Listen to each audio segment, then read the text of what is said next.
ఈ వీడియో చూస్తున్న ప్రతి ఒక్కరికి కూడా నా నమస్కారాలండి. నేను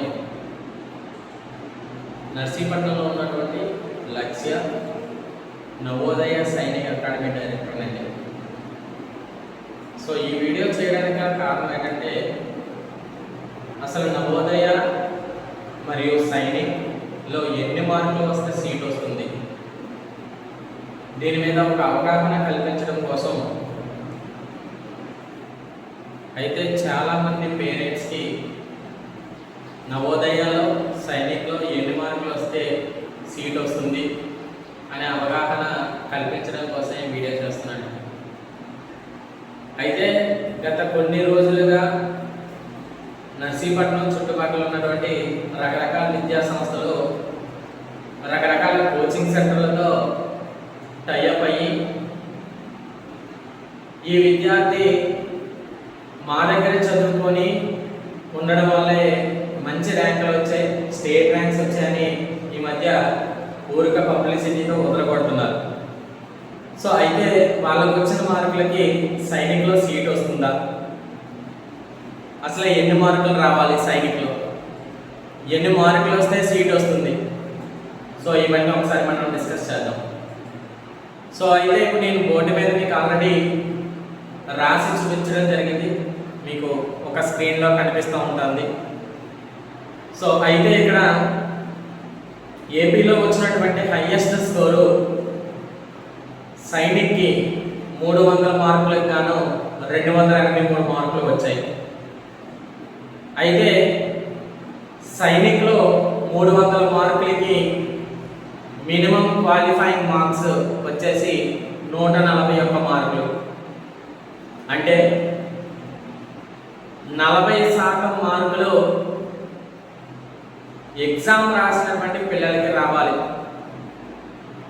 సో అదేవిధంగా 25% ఈచ్ సబ్జెక్ట్లోని రావాలి. సో దాన్ని స్కోర్ కార్డ్లో డిస్ప్లే చేసి ఉంటారు, మీరు ఒకసారి గమనించండి. చాలా విద్యా సంస్థలు కానీ చాలా కోచింగ్ సెంటర్లు కానీ ఏం చెప్తున్నాయంటే సైనిక్లో మా వాడు క్వాలిఫై అయిపోయాడు, మీ పిల్లాడు చాలా బాగా చదువుతున్నాడు అని చెప్తూ ఉంటారు. బాగా చదివితే వెళ్ళాలి, కానీ చాలామంది పేరెంట్స్ని ఆ 140, 150, 160 మార్క్స్ వచ్చి ఈ మార్కులు చూపించి మహా అద్భుతం జరిగింది అన్నట్టు క్రియేట్ చేస్తున్నారు. సో 150, 160, 170 మార్కులకి అయితే సైనిక్లో సీట్ రాదు. సో నర్సీపట్నంలో హిస్టారికల్ రికార్డ్, నా దగ్గర కోచింగ్ తీసుకున్నటువంటి విద్యార్థి, అంటే నేను ఒక సంస్థలో పనిచేసినప్పుడు ఆ సంస్థలో నేను చేస్తున్నప్పుడు నా దగ్గర కోచింగ్ తీసుకున్నటువంటి విద్యార్థికి 262 మార్కులు రావడం జరిగింది 300కి. సో అప్పుడు ఆ విద్యార్థికి వాళ్ళ పేరెంట్ పెట్టినటువంటి ఆప్టెడ్ అంటే ఏ స్కూల్ చూస్ చేసుకుంటున్నారని మీనింగ్ అండి. వాళ్ళు మనకి తెలిసినటువంటి, మనకి బాగా పరిచయం ఉన్నటువంటి విజయనగరం డిస్టిక్లో కోరుకొండ సైనిక్ స్కూల్ని ఆప్షనల్గా పెట్టారు ఫస్ట్ది. సో అయితే ఆ అబ్బాయికి ఫస్ట్ కౌన్సిలింగ్లో వాడికి వచ్చిన 262 మార్కులకు గాను బీసీడీ కేటగిరీలో ఆ అబ్బాయికి, అంటే ఓబీసీ క్రిమీ లేయర్ కేటగిరీ, వాళ్ళ father job government job, so creamy layer కేటగిరీలో 262 మార్క్స్కి గుజరాత్లో ఉన్నటువంటి టాప్ 10 స్కూల్లో ఒక స్కూల్లో ఆ బాబుకి రావడం జరిగింది. సో సెకండ్ కౌన్సిలింగ్లో కలికిరి సైనిక్ స్కూల్, తిరుపతి దగ్గర ఉన్నటువంటి కలికిరి సైనిక్ స్కూల్లో రావడం జరిగింది. సో అంటే మీరు అర్థం చేసుకోవచ్చు, బహుశా చాలా చాలా తక్కువ సీట్స్ ఉంటాయి సైనిక్లో. అంటే సుమారుగా ఇప్పుడు మనం ఏపీలో చూసినట్లయితే 283 మార్కులు వచ్చాయి సైనిక్కి హైయెస్ట్ స్కోర్. సుమారు మీకు స్క్రీన్ మీద ఈ వీడియోలో చూపిస్తాను.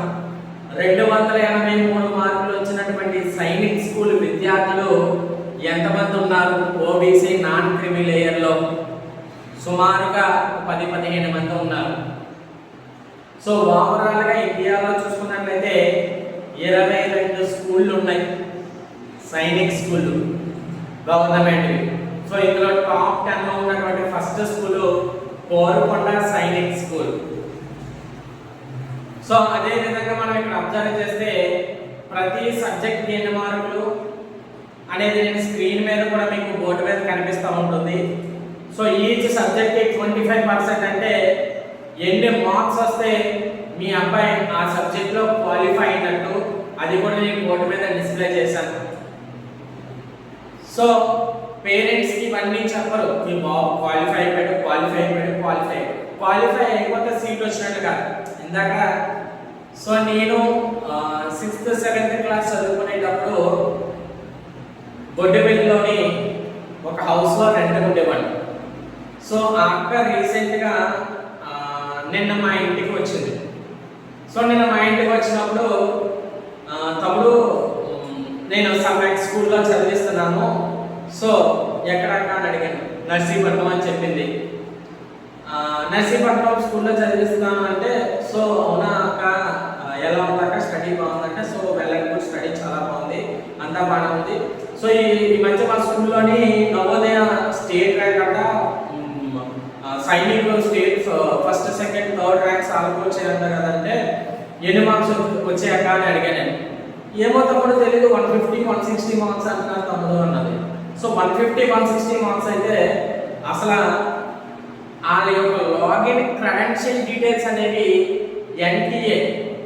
ఎన్టీఏ వెబ్సైట్ ఏదైతే ఉందో, నేషనల్ టెస్ట్ ఏజెన్సీ వెబ్సైట్ ఏదైతే ఉందో ఆ వెబ్సైట్ వాళ్ళ యొక్క డీటెయిల్స్ని ఫుల్గా బ్లాక్ చేస్తుంది.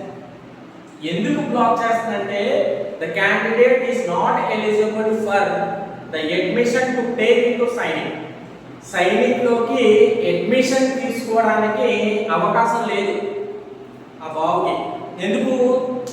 మినిమం క్వాలిఫైయింగ్ మార్క్స్ 141 సెక్యూర్డ్, కానీ వీడికి అర్హత లేదు. అంటే సుమారుగా వాడు ఒక కట్ ఆఫ్ మార్క్ పెడతాడు, 260 అనో 250 అనో 280 అనో ఒక కట్ ఆఫ్ మార్క్ పెడతాడు. ఆ కట్ ఆఫ్ మార్క్లో ఆ ఓబీసీ కానీ, ఓసీ కానీ, ఎస్సీ కానీ, ఎస్టీ కానీ, మైనారిటీ కేటగిరీలు కానీ వాళ్ళకు పెట్టినటువంటి కట్ ఆఫ్ మార్కుల పైగా కానీ ఉన్నట్లయితేనే సైనిక్లో సీటు వస్తుంది, నవోదయాలో కూడా సీటు వస్తుంది. సో పేరెంట్ ప్రతి ఒక్కరు కూడా గమనించాల్సిన విషయం ఏంటంటే, 130, 140, 150 మార్క్స్ వస్తే సైనిక్లో సీటు రాదు.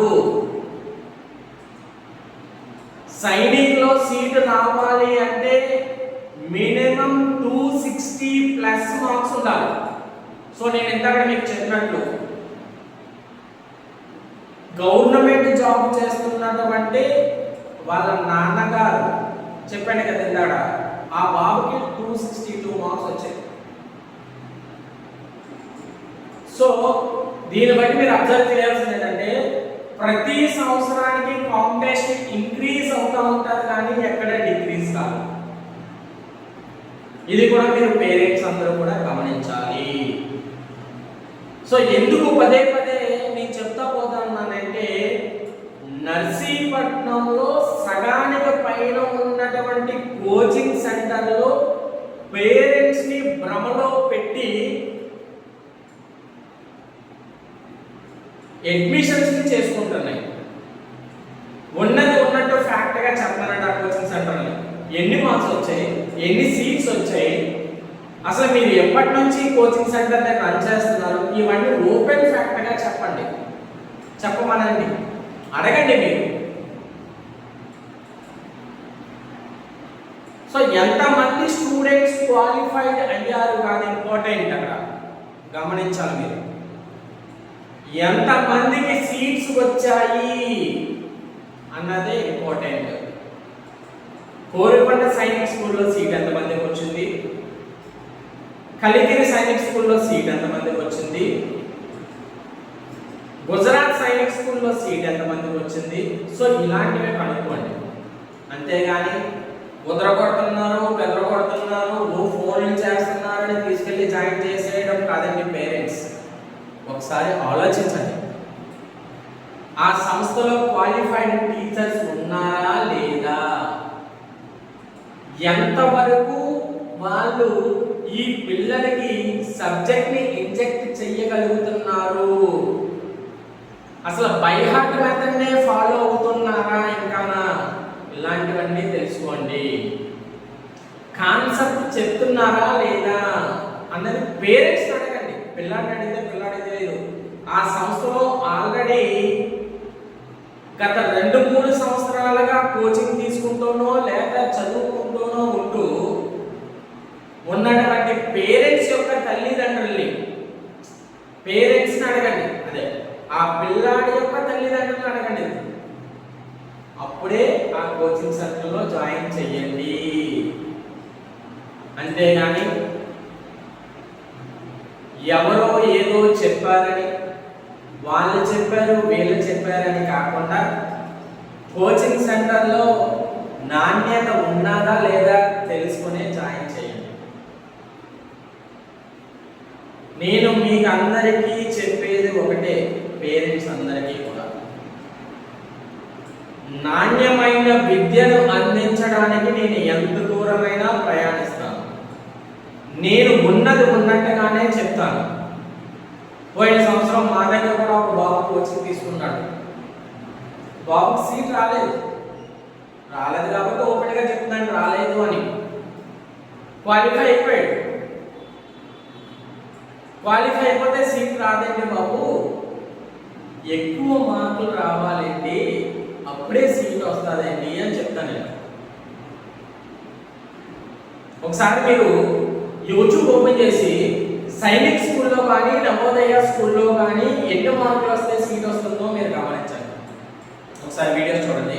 చాలా మంది చెప్తుంటారు 280, 260, 270 అని చెప్తూ ఉంటారు.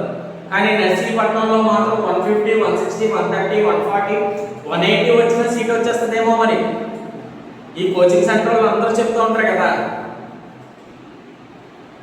ఈ మధ్య ఈ కోచింగ్ సెంటర్ నడిపేటటువంటి వాళ్ళని టార్గెట్ చేశారు రిమైనింగ్ స్కూల్స్ వాళ్ళందరూ కూడా.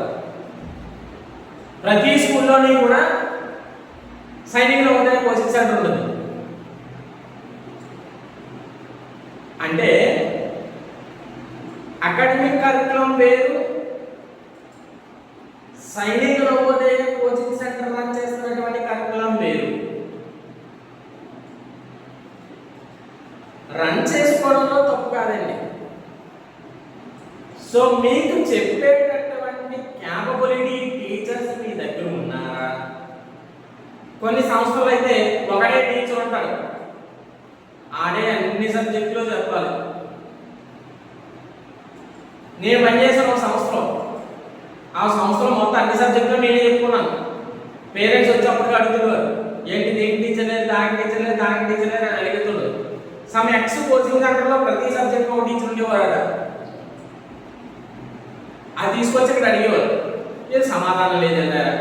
ఎందుకు 35, 37 వేలు, 43 వేలు ఫీజు కడుతున్నటువంటి పేరెంట్స్ అడగరా అంటే అడుగుతారు. నేను ఒక పేరెంట్గా అడుగుతాను, నేను కూడా అడుగుతాను. సమ్ ఎక్స్ కోచింగ్ సెంటర్ ఉంది, ఆ కోచింగ్ సెంటర్లో ఫీజులు అయితే తారాస్థాయిలో ఉంటాయి. మరి ఎడ్యుకేషన్ ఎలా ఉందో కనుక్కుంటున్నారా మీరు? కనుక్కోవాలి కదా. ప్రతి ఒక్కటి ఇంపార్టెంట్. పేరెంట్ అనే వాళ్ళు ఎంతవరకు వాళ్ళకి ఇంజెక్ట్ చేస్తున్నారు, కాన్సెప్ట్ ఓరియంటెడ్ చెప్తున్నారా లేదా, ఇలాంటివి తెలుసుకోవాలి. సో ఈ వీడియోలో నేను మాట్లాడినటువంటి మాటలు ఎవరికైనా నొప్పించుంటే నన్ను క్షమించండి. తప్పుగా నేను ఎవరి గురించి మాట్లాడలేదు. కేవలం పేరెంట్స్ అవగాహన కోసమే ఈ వీడియో చేశాను. అంటే నర్సీపట్నంలో విద్యా వ్యవస్థ ఎలా ఉందంటే చాలా దారుణంగా ఉందండి. ఏదో రాజకీయం నడుస్తున్నటువంటి సంఘటనలు ఈ విద్యా సంస్థల్లో కనిపిస్తూ ఉంటాయి. అంటే ఈ విద్యని ఒక వ్యాపారంగానే చేస్తున్నారు. నేను ఇందాక చెప్పాను కదా, కొన్ని సంస్థల్లో ఒకటే టీచర్ ఉంటాడు చెప్పడానికి, మొత్తాన్ని అని చెప్పేస్తాడు. నేను చెప్పాను కదా అలాగే. సో కోచింగ్ సెంటర్ వేరు, స్కూల్ వేరు. రెండు అకాడమిక్స్ కి ఉన్నటువంటి కరిక్యులమ్స్ పూర్తిగా డిఫరెంట్. సో పేరెంట్స్ అందరూ కూడా ఇది గమనించి అన్నీ తెలుసుకొని మా కోచింగ్ సెంటర్లో జాయిన్ చేయండి.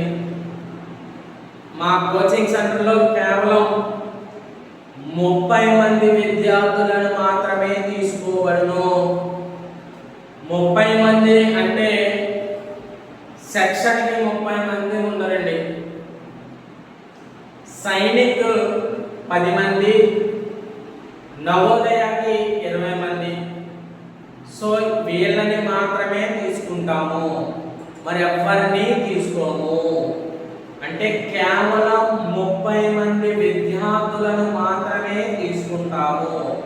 ఎందుకంటే ప్రతి విద్యార్థి కట్టినటువంటి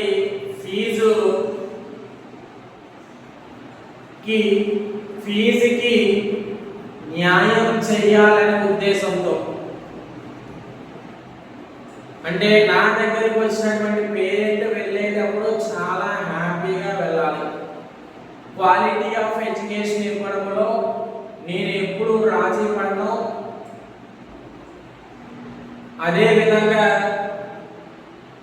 నర్సీపట్నంలో నెంబర్ 1 కోచింగ్ సెంటర్ని అనిపించుకోవడానికి ఎంత దూరమైనా ప్రయాణం చేస్తాను నేను.